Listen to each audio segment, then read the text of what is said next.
started in 1908 by a British governor called Frederick Lugard. It started at Chibuli, at Fort Lugard. Sometime it was taken to Makerere University after the place was too small, and then it was brought here after some time. So if you follow me,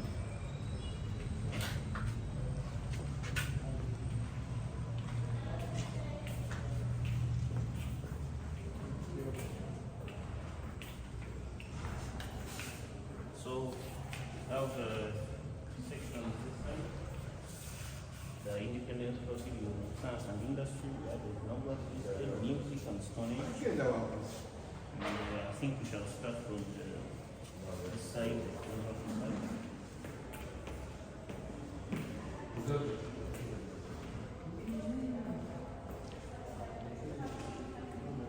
This showcase depicts the first printing press.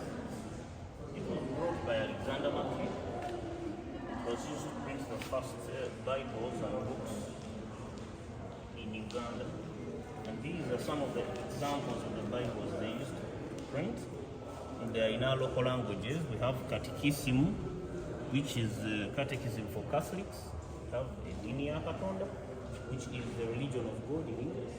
Then we have Ekitabo Ekitukuvu, which is the Holy Bible. And then Alexander Mackay's picture is right there. That's the British man. He was an Anglican man that brought the first printing press to Uganda.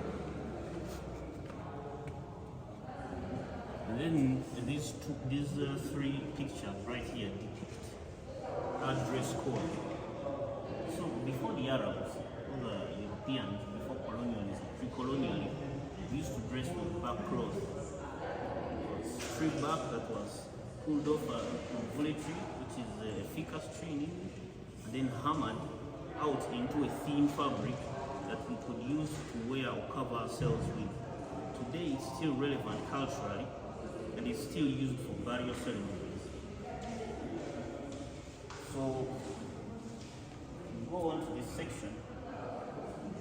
In Uganda we have 56 tribes, and these pictures depict two of the kings of the tribes. This one depicts Kabaliro of the Bunyoro tribe. This one depicts Mwanga of the Baganda tribe. And these two kings, their staged rebellion was against the British individually, but they both lost and were exiled to Seychelles Islands. But Mwanga, in particular, stands out because he ordered for the killing of the first Christian converts in Uganda. He feared that these Christian converts are going to take power away from him. They would always be consulting Jesus or God. So he ordered for the killing of these converts in 1885 to 1887. And this picture right here depicts the letter that H.M. Stanley, an explorer, sent to Queen Victoria on behalf of Mutesa I, asking the missionaries to come to Uganda. So this is a photocopy of the original. So we used to trade with the Arabs, long distance trade, from Nairobi to markets like Tabora, markets like Kondokoro in the north, markets like Zanzibar, Mombasa, and those coastal towns like Malindi. So we used to trade salt, ivory, turtle shells, gold, and all those precious metals of the sort. And those people used to give us clothes and guns.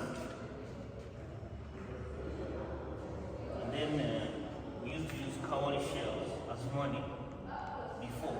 Today cowrie shells are still culturally relevant. They can be used as decoration, or they can be used in traditional rituals. And this, the Arabs also used to carry out slave trade. There were some famous ones like Tikti. So moving on to this section, this depicts Uganda before 1926, before the British partitioned it and gave some of the territory away to other countries, and Uganda gained 2 territories. J, K, and D were given to Kenya. I, H, and B were given to Sudan, and A and E were given to Congo. And Uganda got F, G, and I think C. So this is what Uganda looks like today, and all these other territories were given away to Kenya. As you see here, this one depicts a stretcher. Sick people used to be carried around and taken to hospitals, or dead bodies used to be taken to ancestral burial sites. So this tells the story. In fact, it is the original ambulance. Yes, this is the original ambulance. The African way. So they used to carry sick people like this and take them to hospitals, or maybe if they are dead, they carry the body back to their ancestral grounds, because in Buganda we have ancestral burial grounds. So if someone dies, he cannot be buried anywhere, anyhow. So they have to carry him back to wherever his ancestors were buried. So here we see drums. This is our traditional mode of entertainment and communication. And they have different names. Ngalabi, Namunjoloba, Euna. So they were used for communication. We had tunes that used to call people together. Tunes like Gwanga Moje.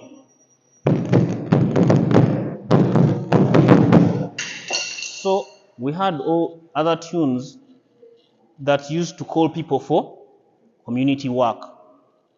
Tunes like Sagala Galamide.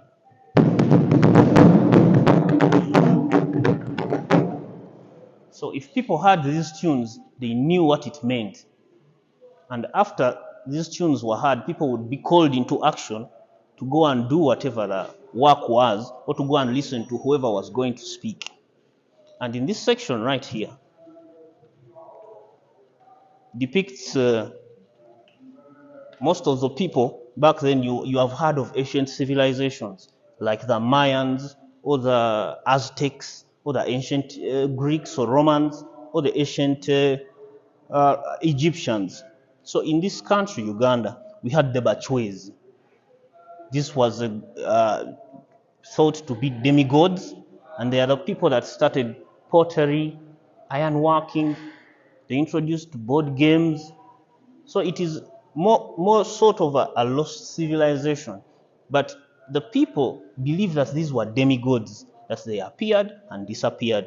And this one shows Bigobya Mugenyi, one of their sites, and they dug ditch systems to defend themselves around their settlements. And they also to bring water to themselves, like a moat around a castle. So this depicts the ditch systems at Bigobya Mugenyi. And in this section, still, it shows the mounds found at this site, Bigobya Mugenyi, at Ntusi. So after these mounds were excavated, we found grinding stones for making flour, for using in dough, to make dough. And then we found pottery, we found iron tools, and then we also found animal skulls to prove that these people really kept animals. And today in the West, people still believe that these people are there, and they still believe them as their demigods or their gods, and the people in the West keep cattle to this day. This one is the Mpanga head. It was excavated at Luzira, Mpanga, and it's dated between 10th to 19th century. We actually don't know who or why, but I usually tell the people that this shows that there were artisans back then in the day. And I usually tell the equivalent of Michelangelo or Da Vinci or those masters of art. We also had people that that practiced the arts. And so this depicts the way we used to build pre-colonially. We used to use reeds to build walls, and we used to build domes of grass-thatched huts. There used to be domes, and we used to use these reeds to make walls and separate and make divisions. This section right here depicts headdresses. They were used at funerals, celebrations, weddings. So the people used to put these on to stand out, to show status or wealth, a form of peacocking. So these were mostly the eastern and northern tribes that dressed this flamboyantly. So my friends from Kenya, the Ru, the Chori, where are you? So we also have masks. We used masks in celebrations, in punishment. Sometimes kids used to misbehave, and the parents put on the mask and punish the kids. And tell them that if you misbehave again, the monster is going to come back and punish you. So these masks were used for a lot of things, Like instilling good behaviors in kids. So up here, this one depicts hunting. So back in the day, we used to be hunters. Most of us used to be hunters. So that net is not for fish, it's for actually animals. They used to put the net somewhere, and then the hunters will stand next to the net somewhere, hiding, and then use their horns and these fetishes to signal the dogs, the hunting dogs, to crawl and run after the animals so that they put them in the net and the hunters would stab them. And then that is how they used to get the animals. We have hippo harpoons for hippos. We have these fall traps. They dig a ditch and then put that with spikes. So when an animal falls into the ditch, it falls onto those spikes. We had clubs and arrows and spears. And those are some of the animals we used to hunt. Elephants, we used to hunt elephants, buffaloes, and all the leopards for their skins. And we used to consume everything about these animals. So remember I told you about the western tribes, the Ankole and the Lot, that they kept animals. And this section depicts the livestock tribes of the nation. The northern tribes live in a semi-arid or desert climate. So they are pastoralists, they are nomadic pastoralists. They move around with their animals. In the west, they receive a lot of rainfall, there's a lot of flora and fauna. So these depict the different kind of vessels they use for milk vessel for storing milk, butter, or ghee, making delicacies like ishabwe. And this side depicts the ones of the north. They are much more simpler and not as sophisticated, as complicated as the other, or designer like those ones. Because these ones are simple people. They move around from place to place, and because they live in a semi-desert climate. So if we move to the agricultural sector, this shows the designs of agriculture tools we use. Things like slashers.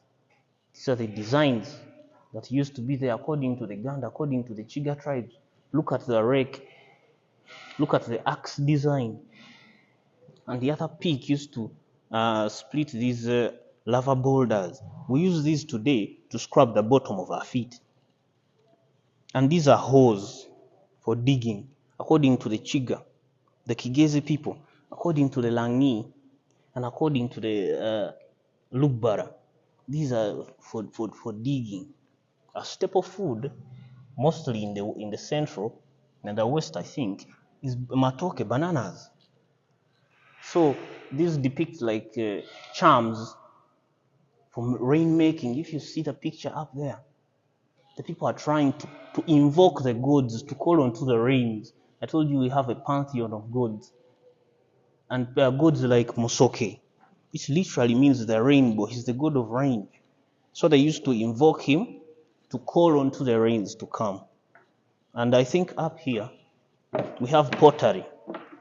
And pots, designs we used to use back then, before we had jerry cans, before we had the perfume cans. This is what we had.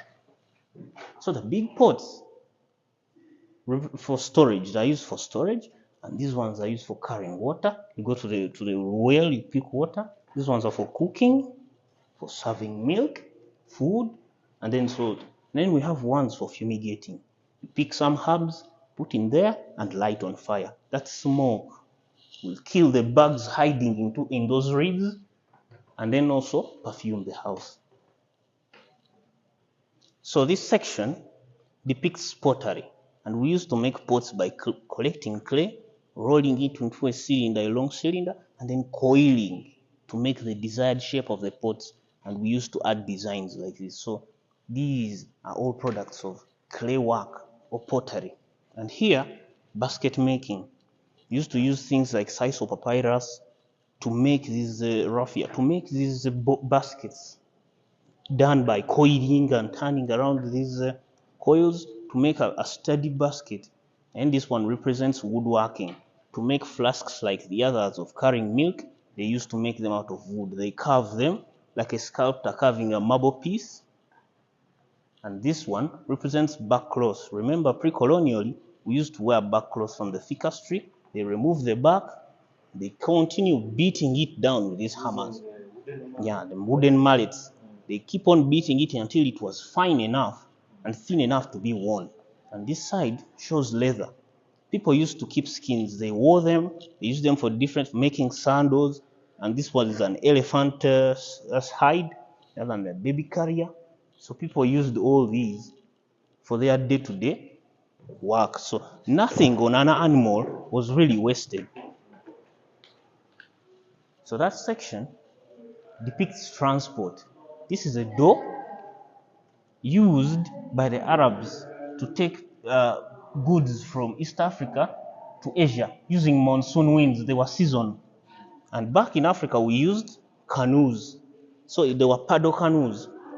And this section here depicts beer making.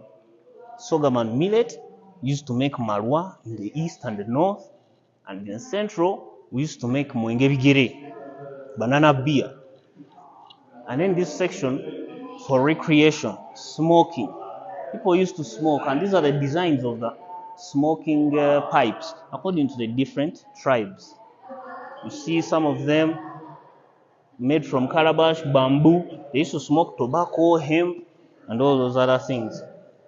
These are games. We had mweso. I told you about the bachwezi. This mweso, it is common everywhere. We had hockey, traditional hockey. We have wrestling, things like chugogumbia. We have goat fighting, and we have also sliding, gogoro. And these were things used for dancing. People danced with them. And this is the traditional arms sector. So these are the arrows according to the different tribes.